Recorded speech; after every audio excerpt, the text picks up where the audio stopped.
Assalamualaikum warahmatullahi wabarakatuh. Sekarang kita berada di SMP Negeri 8 Kota Bandar Lampung, yang mana kita sekarang akan bertugas menjadi khotib Idul Adha. Nah, begini suasananya.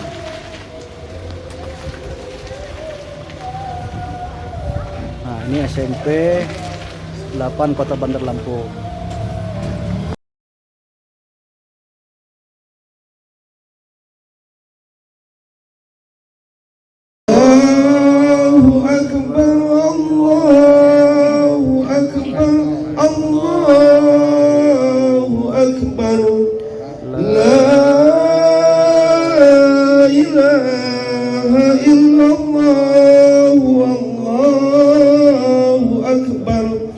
Allahu Akbar walillahil hamd. Allahu Akbar, Allahu Akbar, Allahu Akbar. La ilaha illallah, Allahu Akbar. Allahu Akbar walillahil hamd. Allahu Akbar, Allahu Akbar, Allahu Akbar. Allahu Akbar kabira walhamdulillahi katsira wa subhanallahi bukratan wa asila. Allahu Akbar walillahil hamd. Allah. Assalamualaikum warahmatullahi wabarakatuh. Kita sembahyang sholat di SMP 8 di ibu setelah pengajian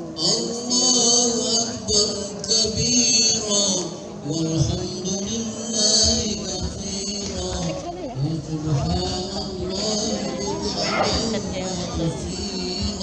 ngambil pesanan dari Sumaret dekat ambil aja beli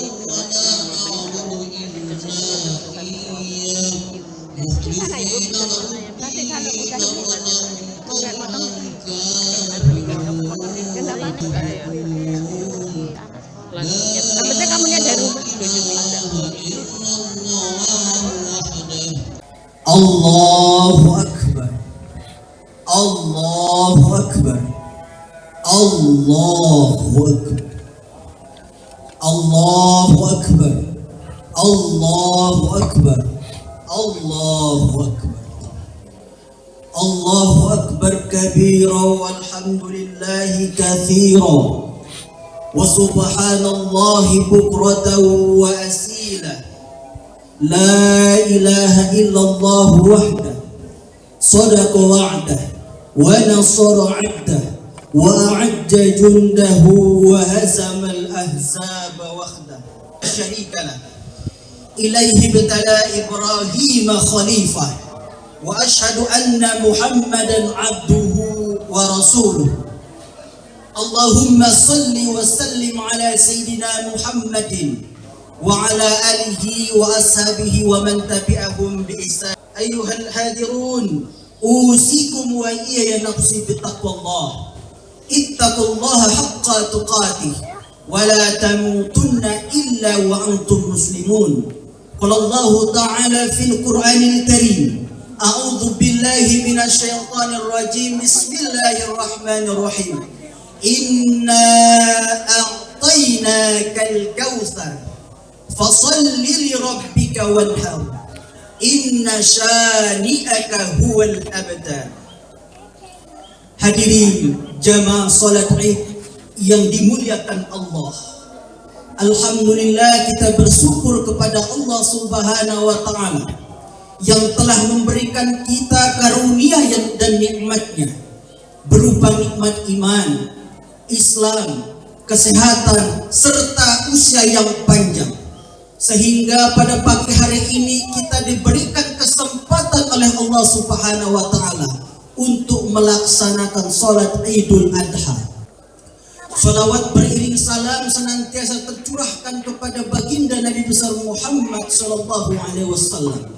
Beliau merupakan suri tauladan kita, membawa umatnya dari zaman jahiliyah, zaman kebodohan, zaman yang belum mengenal Allah, menuju zaman yang penuh dengan ilmu pengetahuan. Mudah-mudahan kita mendapatkan syafaatnya kelak. Amin ya rabbal alamin. Pada kesempatan ini, izinkan khotib berwasiat untuk diri khotib pribadi serta mengajak para jamaah sekalian untuk senantiasa meningkatkan kualitas dan kuantitas iman dan takwa tanpa berkeluh kesah ataupun berputus asa. Sesungguhnya iman dan takwa merupakan sebaik-baiknya bekal menuju akhirat kelak. Kemarin pada tanggal 9 Zulhijjah 1444 Hijriah, sekitar 2 juta umat muslim berkumpul di Padang Arafah untuk melaksanakan wukuf, berkumpul dalam satu titik untuk bermunajat kepada Allah Subhanahu wa taala, karena selama ini mereka menyadari akan dosa-dosanya dan bermunajat agar Allah memberikan kelapangan, kemudahan dalam segala urusan dunia ataupun akhirat. Wukuf di Arafah merupakan rukun ibadah haji. Wukuf merupakan suatu simbolis agar umat Islam bersatu dalam satu tujuan, menuju Allah Subhanahu wa taala. Meskipun umat Islam ini berbeda suku, adat istiadat, ormas, ataupun berbeda negara, akan tetapi selama masih dalam akidah Ahlus Sunnah wal Jamaah, maka masih tetap satu tujuan untuk meraih ridhonya Allah Subhanahu wa taala. Jangan sampai perbedaan pemahaman dalam memahami agama membuat kita bercerai-berai, karena sesungguhnya perbedaan dalam Islam itu suatu yang lumrah. Dikatakan bahwasanya ikhtilafu fi rahmah. Dengan perbedaan Islam itu semakin berwarna. Dengan perbedaan semakin menambah mahabbah kasih sayang kita sesama umat muslim. Dan dengan perbedaan semakin banyak, semakin semangat kita untuk menggali ilmu pengetahuan. Al-Quran dikatakan dalam surah Al-Imran ayat 103, A'udzu billahi minasyaitonir rajim, bismillahirrahmanirrahim. Wa'tasimu bihablillahi jami'an wa la tafarraqu. Dan berpegang teguhlah kalian kepada ajaran agama Allah dan janganlah bercerai-berai. Ayat ini menegaskan bahwasanya umat Islam harus bersatu. Jangan sampai perbedaan ini merusak persahabatan atau persaudaraan kita. Karena sesungguhnya Rasulullah SAW ketika akhirat nanti, di padang mahsyar nanti, tidak akan melangkah sebelum berkumpul umatnya. Berwukuf di padang Arafah merupakan salah satu rukun haji.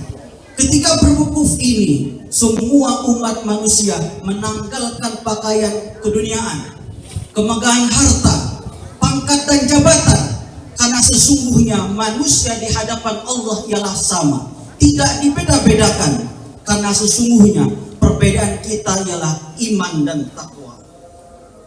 Ketika wukuf di padang Arafah tersebut, jamaah haji berfokus memohon doa kepada Allah Subhanahu wa taala.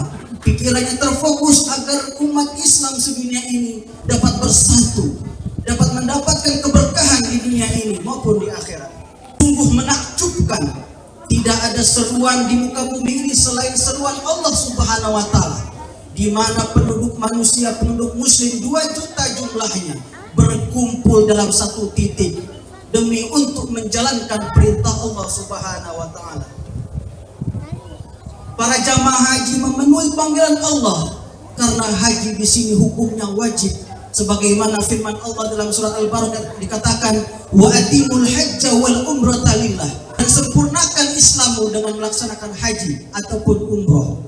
Sesungguhnya umat Islam apabila ia memiliki kemampuan lalu dia belum terniat untuk berangkat haji, ini nanti yang akan dipertanyakan Allah Subhanahu wa taala. Pada hari ini kita berkumpul dalam sholat Id ini dengan mengumandangkan kalimat takbir, tahmid, tahlil, mengumandangkan kalimat-kalimat Allah Thayyibah ini untuk sebagai bentuk rasa syukur kepada Allah Subhanahu wa taala karena kita diberikan kesempatan umur yang panjang, nikmat iman dan takwa. Karena sesungguhnya nikmat iman ini tidak dapat kita rasakan kecuali kita benar-benar mendekatkan diri kepada Allah. Karena kelezatan iman ini tidak didapat tanpa kita bermujahadah. Bagaimana cara bermujahadah ini? Dengan memperbanyak amalan-amalan sunnah, dengan memperbanyak membaca Al-Quran, dan memperbanyak berzikir kepada Allah. Sebagaimana firman Allah dikatakan alladzina yadhkurunallaha qiyaman wa qu'udan, yaitu orang-orang yang berzikir kepada Allah baik dalam keadaan berdiri ataupun dalam keadaan berbaring. Allahu Akbar, Allahu Akbar, Allahu Akbar, walillahil hamd. Jamaah salat Id yang dimuliakan Allah, Idul Adha disebut pula Idul Kubra, hari kemenangan keimanan dan hari kemenangan kemanusiaan. Karena dalam Idul Adha ini kita mengenang kisah Nabi kita Nabi Ibrahim alaihissalam dengan keimanannya mengorbankan anak si mata wayangnya yakni Nabi Ismail alaihissalam. Bagaimana kita bisa meneladani ketauhidan Nabi Ibrahim, Nabi Ismail dan Siti Hajar? Beliau rela mengorbankan nyawanya demi untuk mentaati perintah Allah. Dalam hal ini untuk mengenang jasa Ibrahim, Nabi Ibrahim dan Ismail, Allah berfirman dalam surah As-Saffat ayat 100 hingga 108. A'udzu billahi minasyaitonir rajim. Bismillahirrahmanirrahim. Rabbi habli minas shalihin. Fabasharnahu bi gulamin halim. Falamma balagha ma'hu syaqya qala ya bunayya inni ara fil manam inni adbahuka fanzur madza tara. Qala ya abati if'al ma tu'mar satajiduni insyaallah minas sabirin. Yang mana Nabi Ibrahim alaihissalam diberikan karunia berupa anak yang soleh yakni Ismail alaihissalam telah berusia balik. Allah memerintahkan kepada Nabi Ibrahim untuk menyembelih putranya Nabi Ismail. Dan Nabi Ibrahim bertanya kepada Nabi Ismail, wahai Ismail, sesungguhnya aku mendapat mimpi untuk menyembelih atau mengorbankan dirimu. Dan Nabi Ismail menjawab, wahai ayahku, kerjakanlah perintah itu. Insya Allah engkau akan menemuiku menjadi termasuk orang-orang yang sabar. Ini perintah atau perintah cobaan Allah yang sungguh nyata. Lalu ketika Nabi Ibrahim membaringkan Nabi Ismail, Allah menggantikan sembelihan itu dengan kambing yang besar. Ini menjadi pelajaran bagi umat muslim sedunia bahwa inilah adalah bukti ketauhidan, ketaatan kepada Allah Subhanahu wa taala. Kemudian hikmah selanjutnya, Nabi Ibrahim alaihissalam meskipun dia sebagai orang tua masih memberikan kesempatan kepada anaknya, tidak memiliki sifat angkuh, otoriter dan sebagainya. Begitu pula Nabi Ismail memiliki hati yang sangat lembut, taat kepada Allah. Dan ketaatan mereka berdua ini diabadikan dalam Al-Quran tersebut. Lalu kita sebagai umat Islam yang tidak mampu untuk mengikuti perintah tersebut, kita dianjurkan untuk berkorban.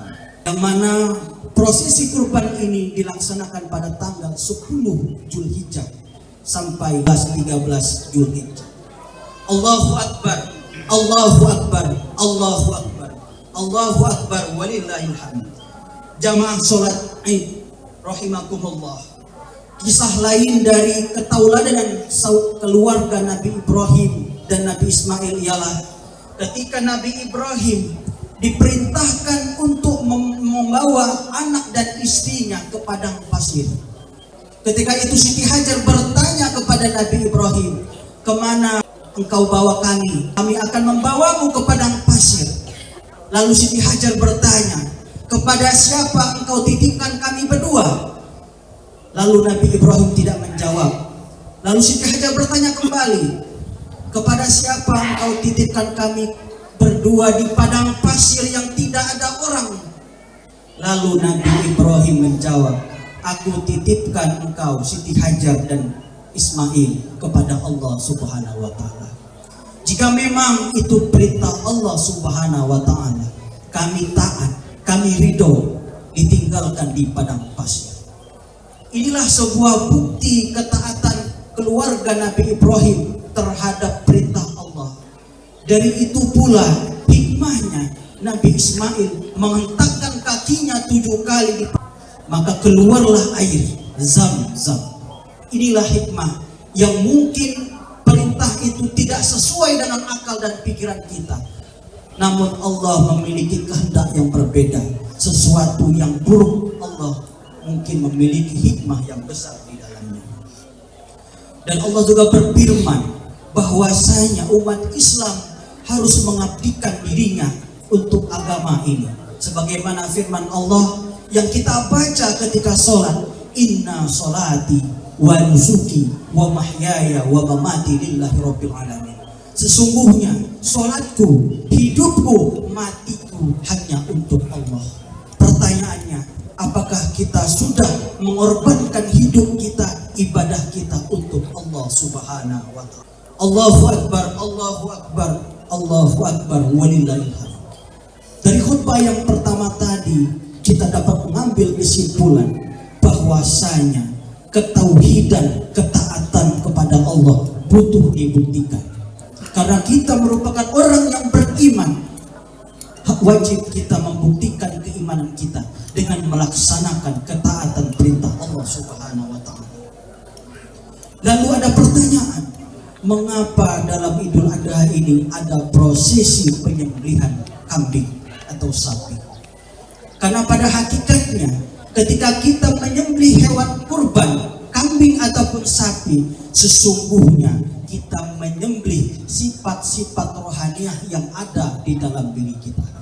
Karena di dalam diri manusia ada yang namanya nafsu, nafsu hewaniah. Nafsu inilah yang kita sembelih. Nafsu seperti apa? Seperti sifat egois, angkuh, merasa yang terbaik, menang sendiri. Inilah yang termasuk dengan nafsu hewaniah. Dengan prosesi penyembelihan kurban ini, harapannya kita dapat menyembelih sifat-sifat hewaniah yang ada di dalam diri kita. Barakallahu li wa lakum fil Qur'anil Karim wa nafa'ani wa iyyakum bima fihi minal ayati wa dzikril hakim wa taqabbal minni wa minkum tilawatahu innahu huwas samiul alim. Aqulu qawli hadza astaghfirullah aladzim li wa lakum wa lisairil muslimina wal muslimat min kulli dhanbin fastaghfiruhu innahu huwal ghafurur rahim.